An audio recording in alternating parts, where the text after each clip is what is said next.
Hujambo mpenzi mtazamaji wa Khan TV, the home of gossip. Je, unanifuatilia ukiwa wapi, eneo gani? Uko Kenya, uko Tanzania, ama uko Uganda, au maybe uko diaspora, mataifa ya nje? Niambie hapo kwenye comment section kama unanifuatilia ukiwa wapi, na kama ndo mara yako kwanza kunifuatilia, basi naomba ukasubscribe na kuring the bell icon ili kila wakati tunapoachilia video mpya basi uwe kwanza kuipata. Leo tuko na habari za kusikitisha kumhusu mwanamuziki nguli Jimmy Cliff kutoka nchi ile ya Jamaica.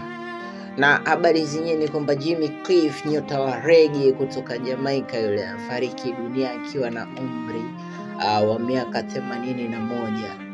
Taarifa za kifo chake zilitolewa na mke wake ambaye anajulikana kwa jina la Latifah Chambers kupitia mitandao ya kijamii. Latifah Chambers alizungumzia kwa sababu hasa zilizopelekea kifo cha Jimmy Cliff, ambao Latifah Chambers alisema kwamba ni mshtuko uliofuatiliwa na pneumonia.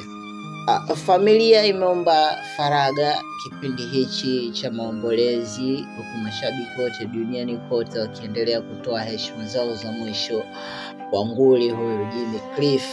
Ikumbukwe Jimmy Cliff alijulikana kimataifa kupitia kwa nyimbo zake maarufu kama vile You Can Get It If You Really Want It, na nyimbo nyingine ilikuwa ni Many Rivers to Cross, na kuna nyimbo pia aliimba inaitwa I Can See Clearly. Na hizi ndo nyimbo ambazo zilimletea umaarufu mkubwa zaidi duniani na kumpelekea yeye kujulikana zaidi. Pia Jimmy Cliff aliwahi kuonekana kwenye filamu iliyotokea mwaka ule wa 1972. Movie hiyo basi ilikuwa inajulikana kwamba kama The Harder They Come. Sijui kama ushawahi kuitazama movie hii, na kama pengine hujawahi itazama basi ningekuomba ukitazama. Basi kama ulishawahi kuitazama na kwamba elezea hapo kwenye comment section, how did you find this movie? Umeona je? Unajua movie hii ilichangia sana katika kueneza mziki wa reggae na utamaduni wa Jamaica dunia nzima. Jimmy Cliff katika maisha yake ya mziki alishawahi kurekodi album 30. Kando na kurekodi album 30 pia kuna tuzo mbalimbali alizoshinda, ikiwemo Grammy na uteuzi wa Rock and Roll Hall of Fame. Pia serikali ya Jamaica ilimtambua kwa mchango wake kwa kumpa heshima ya Order of Merit, mojawapo ya tuzo za juu zaidi nchini humo. Mashabiki, wasanii pamoja na wafuasi wa reggae wamemtaja Jimmy Cliff kama ikoni wa muziki na utamaduni wa Jamaica. Utakubaliana na mimi ya kwamba kifo chake basi ni pigo kubwa sana kwa muziki wa reggae duniani kote.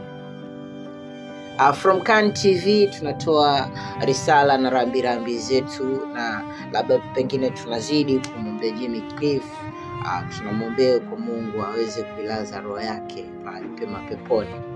Watu husema tulimpenda lakini Mungu kampenda zaidi, au sio?